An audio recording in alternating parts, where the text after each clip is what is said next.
Une eau gazeuse maison sans avoir à transporter des packs de bouteilles. Prenez l'eau du robinet, ajoutez-y des bulles d'une simple pression. L'appareil fonctionne avec des cylindres consignés de gaz carbonique à échanger en magasin. Ce concept aurait déjà séduit 14 millions de ménages dans le monde, selon SodaStream, leader de ce marché. Plus les millions d'autres personnes qui ont opté pour les machines des marques concurrentes. Un joli succès pour un produit qui n'a pourtant rien de nouveau.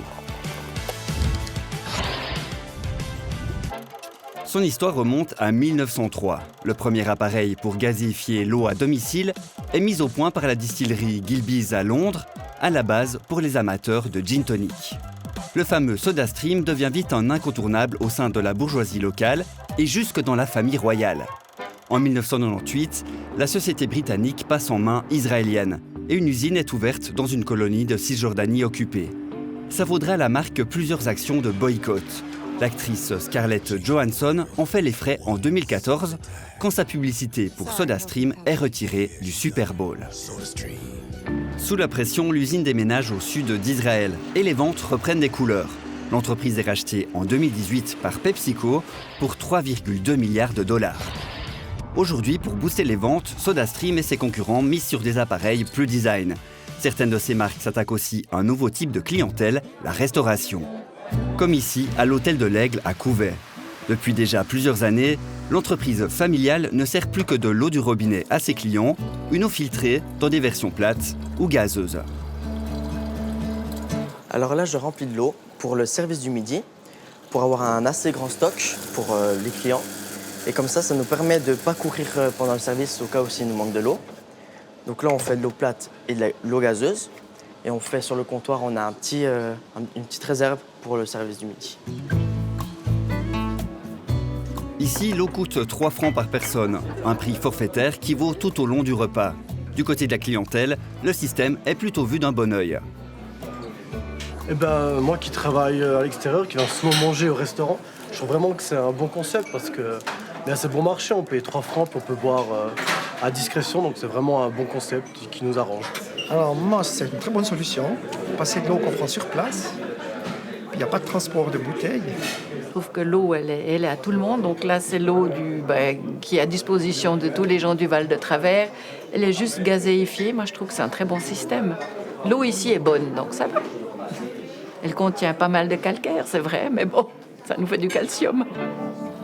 Aujourd'hui, l'établissement est équipé d'une machine de la marque Brita, une location à 350 francs par mois. Mais le coût principal, ça reste le personnel, pour laver les bouteilles, les remplir et les servir aux clients. On a peut-être un petit peu moins de marge, mais finalement notre motivation première était de diminuer les déchets et diminuer le volume qui nous semblait pas pertinent et puis vraiment ce transport qui nous gênait. Convaincu par son système, la direction de l'établissement veut investir dans une nouvelle machine à installer sur son bar une fois rénovée. On discute aujourd'hui des différentes possibilités repérées sur le marché. Mais celui-là, il est intéressant parce qu'il est assez fin et que du coup, il pourrait bien être mis en scène. Il fait un peu déjà... Il prend moins de place aussi. Et moi, j'aurais encore juste une inquiétude par rapport à la fontaine. Si on la met ici un peu en scène comme si c'était une fontaine froide, pour être sûr que ça passe pas pour de l'eau gratuite. C'est l'air très naturel, mais que c'est l'air un peu précieux. Oui. Valoriser l'eau du réseau, c'est aussi le but d'une jeune entreprise lausannoise, BeWater. Elle développe des robinets qui permettent de refroidir, filtrer et gazéifier l'eau. L'eau, elle jaillit comme dans une source d'eau du robinet, avec un système de vortex. Et on a aussi bien l'eau plate ou l'eau pétillante, à volonté. Donc sous comptoir, on a le filtre, on a également une box qui vient refroidir l'eau pour permettre de carbonater l'eau et pour la faire jaillir soit plate, soit pétillante dans le robinet. Ces appareils peuvent être installés dans les entreprises ou chez des particuliers. Pas de vente, c'est un système de location. Sur ce marché des robinets multifonctions, l'entreprise lausannoise doit déjà faire face à une forte concurrence. De l'eau bouillante à 100 degrés, de l'eau réfrigérée et gazeuse à partir d'un seul robinet. Mais là où BeWater se démarque, c'est pour un autre type de service inédit, la livraison d'eau dans des bouteilles consignées, plates ou gazeuses. Ici, pas d'eau de source, comme c'est le cas pour les boissons dites minérales, mais simplement l'eau du réseau, la même qui coule au robinet des ménages lausannois. La mise en bouteille a lieu à quelques centaines de mètres de son showroom du Flon. L'eau passe d'abord un premier filtre pour retirer le chlore. Ensuite, on passe à travers une lampe UV. La lampe UV, elle nous permet de tuer toutes les bactéries qui pourraient être présentes dans l'eau. Et ensuite, cette eau-là, elle va jusqu'au remplissage. On peut faire à la fois de l'eau plate et de l'eau gazeuse. Si on fait de l'eau gazeuse, on a un petit circuit, une machine en plus qui nous permet d'ajouter du CO2 dans l'eau. Comment vous avez fait pour doser ce gaz? Notre référence, c'était de faire de l'eau qui était similaire à San Pellegrino, parce que c'est vraiment la marque de référence dans l'eau pétillante. Il faut savoir que le processus de carbonatation, donc d'ajout de CO2 dans l'eau, il est assez complexe et plus on veut atteindre des performances hautes, plus techniquement c'est des challenges. Pour rester local, les clients de Be-Water se situent dans un rayon d'une quinzaine de kilomètres au maximum. Ce sont principalement des hôtels, des restaurants ou des centres de congrès. Et le business est florissant. Après Lausanne, la société a inauguré une usine de mise en bouteille à Dubaï, Abu Dhabi, Paris et Zermatt. Une trentaine d'autres ouvertures sont prévues les 12 prochains mois. Il s'avère qu'à Dubaï et à Abu Dhabi, l'importation de l'eau est gigantesque. Et si on peut installer une usine au sein d'un hôtel et réduire l'importation de millions de bouteilles, l'impact environnemental est très important. Mais la même chose aussi dans une commune comme Zermatt, qui est un centre touristique très important. C'est très différent quand même entre, j'imagine, la qualité de l'eau justement quand on implante une usine à Lausanne, à Zermatt, ou à Abu Dhabi, à Dubaï. Dans des villes européennes, on arrive à purement filtrer l'eau avec notre technologie. On n'a pas besoin de reminéraliser. Tandis que dans des villes comme Dubaï ou Abu Dhabi, où l'eau de base, c'est une eau dessalinée, donc sans aucun minéraux, c'est que notre procédé qu'on a développé ici à Lausanne avec notre équipe R&D, on a développé un procédé de reminéraliser l'eau afin que chaque bouteille Be-Water a un apport en minéraux. Au début, il n'y avait que lui, le cylindre de gaz carbonique de la marque SodaStream, qui ne pouvait être fixé que sur les appareils du même nom. Et puis, la concurrence est arrivée. La plupart des grands distributeurs vendent aujourd'hui leurs propres cylindres, tous d'une capacité de 60 litres et compatibles avec la majorité des machines disponibles sur le marché. Comme ceux de la marque originelle, ils sont consignés et peuvent donc être retournés dans l'enseigne où ils ont été achetés pour être à nouveau remplis. Il y a donc le cylindre officiel de SodaStream, vendu à l'unité en Suisse pour 17,90 francs. Mais il y a aussi le cylindre prix qualité de Coop à 12,95 francs, le M classique de Migros à 9,80 et la bonbonne de Lidl à 7,49 francs. La bonne nouvelle, c'est que ces cylindres sont robustes. Selon les fabricants, leur durée de vie est estimée de 20 à 30 ans. Mais où font-ils le plein de gaz ? Pour les cylindres de SodaStream et Lidl, l'opération a lieu à Tilburg aux Pays-Bas, distance depuis Lausanne, 575 km. Pour les cylindres de Migros, ça se passe à Warburg en Allemagne, à quelques kilomètres près, à la même distance de la Suisse romande. Chez Coop, on n'a pas voulu nous donner l'information, mais on peut bien imaginer que cette opération a lieu aussi à l'étranger. Malgré ces transports sur plus de 1000 km aller-retour, l'eau gazéifiée à domicile reste-t-elle plus écologique que l'eau minérale achetée en bouteille ? Un spécialiste a fait pour nous ce calcul complexe.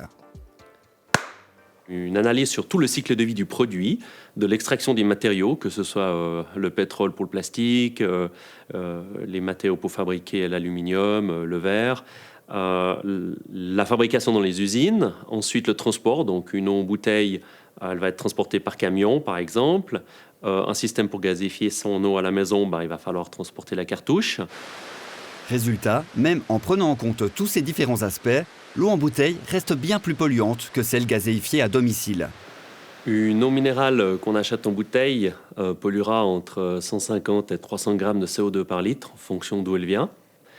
Et une eau qu'on gazéifie à la maison, prenons l'eau du robinet avec un système de gazéification, nous donnera plutôt de l'ordre de 50 grammes de CO2 par litre, donc entre 3 et 6 fois moins d'impact CO2. Dans ces calculs, les transports pèsent lourdement, parce que l'eau en bouteille est bien sûr beaucoup plus volumineuse que les cylindres de gaz. Un point qui pourrait quand même être amélioré par les fabricants d'eau minérale, c'est l'épaisseur de leur récipient. En général, une bouteille qui est gazeuse a besoin d'une résistance un peu plus grande qu'une bouteille d'eau plate.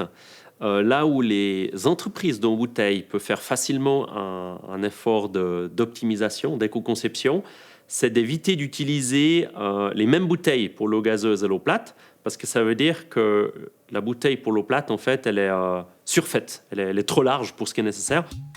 On a fait le test avec 7 différentes marques d'eau proposées dans des versions plates et gazeuses.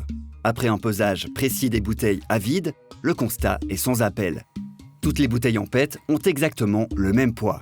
À l'exception de 2 marques italiennes, Rocchetta, avec une différence de 5 grammes entre les bouteilles de ces versions plates et gazeuses, et Fontetta Vina, 2 grammes d'écart. Quelques petits grammes seulement, mais qui peuvent faire une grosse différence sur la masse complète des bouteilles fabriquées. Viège en Valais est son gigantesque parc industriel. Plusieurs entreprises chimiques sont actives ici. Elles laissent échapper de leurs cheminées plusieurs types de déchets, notamment du dioxyde de carbone. C'est ce déchet qui sera valorisé pour se retrouver dans les bulles de nos boissons pétillantes. Et oui, il s'agit bien de la même molécule, le fameux CO2. Ce travail est effectué ici par l'entreprise Carbagaz, le numéro 1 en Suisse romande des gaz alimentaires.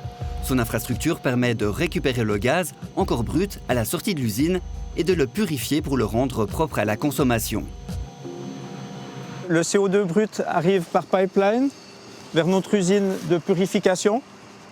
Le CO2 brut va tout d'abord être comprimé à l'aide de 2 compresseurs. Ensuite, nous allons éliminer l'eau et les composés hydrosolubles. Puis, nous allons passer sur différents filtres pour enlever les composés soufrés, les hydrocarbures et finalement des filtres à charbon actif désodorisants. La qualité de ce CO2 est contrôlée en continu par un système informatique automatisé. En fin de chaîne, un dernier test est effectué manuellement. Et à la fin, nous effectuons également un test d'odorat, de goût et d'apparence pour être sûr qu'il n'y ait aucune impureté pour nos consommateurs. Ce CO2, désormais prêt à l'emploi, est stocké sous forme liquide dans des citernes. Il est transporté ensuite par camion ou par wagon, directement vers les clients ou vers l'un des centres de conditionnement de Carbagaz. L'un d'entre eux est situé dans le canton de Fribourg, à Dondidier. À son arrivée, le gaz est stocké dans ces cylindres avant d'être transféré dans les bonbonnes. Le collaborateur va prendre la bouteille de gaz, la poser sur la rampe de conditionnement, connecter au dispositif de conditionnement et démarrer la recette. Ensuite, l'automate va remplir la bouteille en fonction du poids avec du CO2. À la fin de la recette, la bouteille sera fermée et scellée. Tout le gaz carbonique vendu par Carbagaz ne provient pas de Suisse. Son réseau s'étend jusque dans les pays voisins. Oui, parce que l'entreprise appartient aujourd'hui au français Air Liquide, leader mondial des gaz industriels, actif dans plus de 70 pays.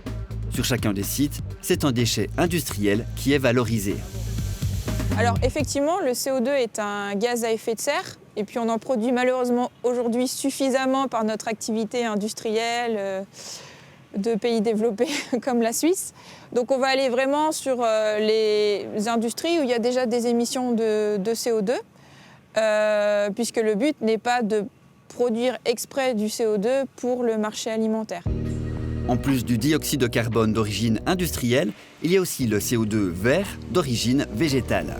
Ça va être des sources qui sont sur des activités comme par exemple la production de bioéthanol. Par exemple, les unités de biogaz, donc qui vont fabriquer du biogaz, on va aussi pouvoir séparer et récupérer du CO2. Ou tout ce qui va être chaudière de biomasse, donc lorsqu'on brûle typiquement du bois. Carbagaz n'est pas encore actif sur le marché des petits cylindres de CO2 destinés aux ménages. Ses clients finaux, ce sont principalement les restaurateurs, pour alimenter les machines à pression, par exemple pour la bière, et les fabricants de soda et d'eau gazeuse. Parmi eux, l'eau minérale de Sambranché en Valais. La production est encore modeste, environ 500 000 bouteilles par année. Alors, l'eau minérale de Sambranché est une eau qui est connue et qui existe depuis maintenant plus de 800 ans. Elle est connue en l'occurrence par rapport à ses vertus et en l'occurrence sa contenance en fluor. En 2003, la commune de Sambranché a pris la décision de faire un forage pour exploiter cette eau minérale. Les habitants de Sambranché n'ont pas souvent mal aux dents. Tout le monde le sait dans le Val d'Entremont. C'est l'effet de l'eau communale qui contient juste ce qu'il faut de fluor pour blinder les dents des Sambranchards.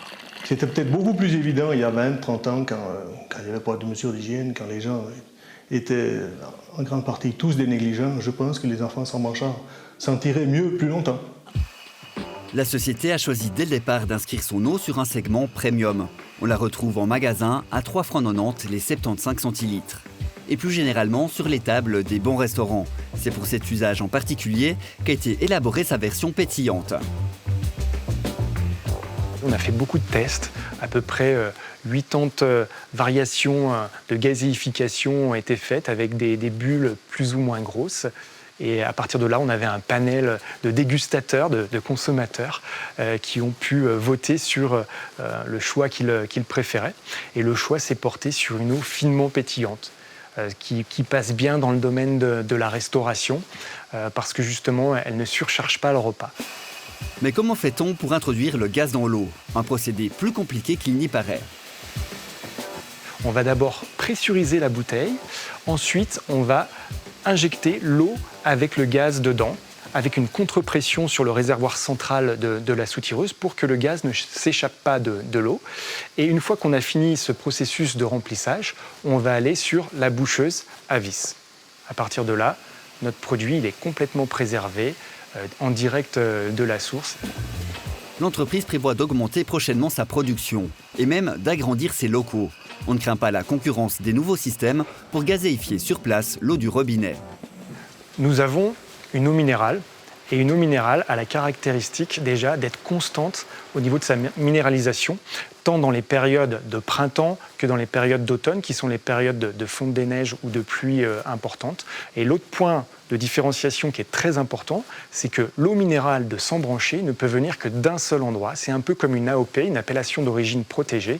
Elle vient du Mont Catogne et du forage Saint-Étienne, et on est très très contrôlé à ce niveau-là. Le marché de l'eau minérale se porte bien. En 2022, la consommation en Suisse a atteint les 976 millions de litres pour retrouver les volumes d'avant-pandémie. L'eau helvétique ne représente que 55%, le reste est importé de l'étranger. Il y a vraiment beaucoup de travail. Donc ce que je vous propose de faire, si vous êtes d'accord, c'est que comme d'habitude, vous allez goûter les eaux. Je vous laisse démarrer avec le test 1. Comme d'habitude, aucun changement, fiche d'évaluation. Une fois par mois, c'est un apéro un peu particulier qui est organisé au service industriel de Genève. Ici, on déguste de l'eau, prélevée à différents emplacements du réseau. Des collaborateurs de tout secteur sont formés à cet exercice. Il faut être attentif à tout, il faut être concentré quand même, parce que ça peut avoir une influence ou une importance si un endroit du réseau a des particularités, ne serait-ce que du chlore ou des choses, des goûts de poisson ou des trucs comme ça. Ça développe un peu nos goûts, de voir que dans l'eau, il y a plein de saveurs différentes, puis c'est assez ludique, je trouve, assez sympathique. Ce test est bien sûr complémentaire à un contrôle de qualité rigoureux à plusieurs étapes du traitement de l'eau. Le gros du travail a lieu dans cette centrale en ville de Genève. C'est ici qu'arrive l'eau pompée du lac à une profondeur de 33 mètres. Alors l'eau potable distribuée en Suisse, elle est extrêmement sûre. C'est la denrée alimentaire la plus contrôlée. À titre d'exemple, à Genève, on fait 10 000 prélèvements par année d'eau potable et 120 000 analyses sur la qualité de l'eau potable. Ça, c'est la première étape que l'on fait. Et en sus, il y a également le service du chimiste cantonal qui fait des contrôles supplémentaires ponctuels. Cette qualité implique un filtrage très fin de l'eau. Le but, retirer toutes les bactéries, virus et autres micropolluants, tout en veillant à bien conserver les sels minéraux naturellement présents. Pour promouvoir ce liquide comme boisson, les SIG ont mis en place la campagne Eau de Genève. Au printemps 2022, ils ont même installé une fontaine à eau gazeuse gratuite au centre-ville. À travers notre enquête de satisfaction client, on peut observer qu'aujourd'hui, 92% de la population genevoise consomme de l'eau du robinet, donc c'est extrêmement encourageant.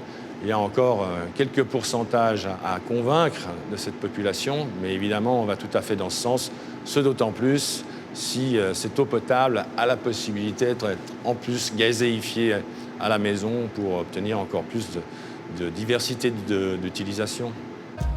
Et ce gaz carbonique rajouté à l'eau peut-il avoir un impact sur notre santé? Plusieurs croyances sont associées à ce produit. L'une des plus répandues, c'est qu'il permettrait de perdre du poids. Mythe ou réalité? Réponse à la Haute École de Santé de Genève. Boire de l'eau gazeuse pour perdre du poids, il n'y a qu'un moment où ça marche, c'est quand vous remplacez les sodas sucrés par de l'eau gazeuse. Là, vous diminuez l'énergie que vous consommez et éventuellement, ça peut être une aide pour la perte de poids. Juste boire de l'eau gazeuse sans avoir rien changé d'autre, non, ça ne va pas aider à perdre du poids. C'est pas un produit miracle comme on a Non, pensé. c'est pas... Non. Un produit miracle, au 19e siècle, c'est ainsi qu'on percevait encore l'eau de source, naturellement gazeuse.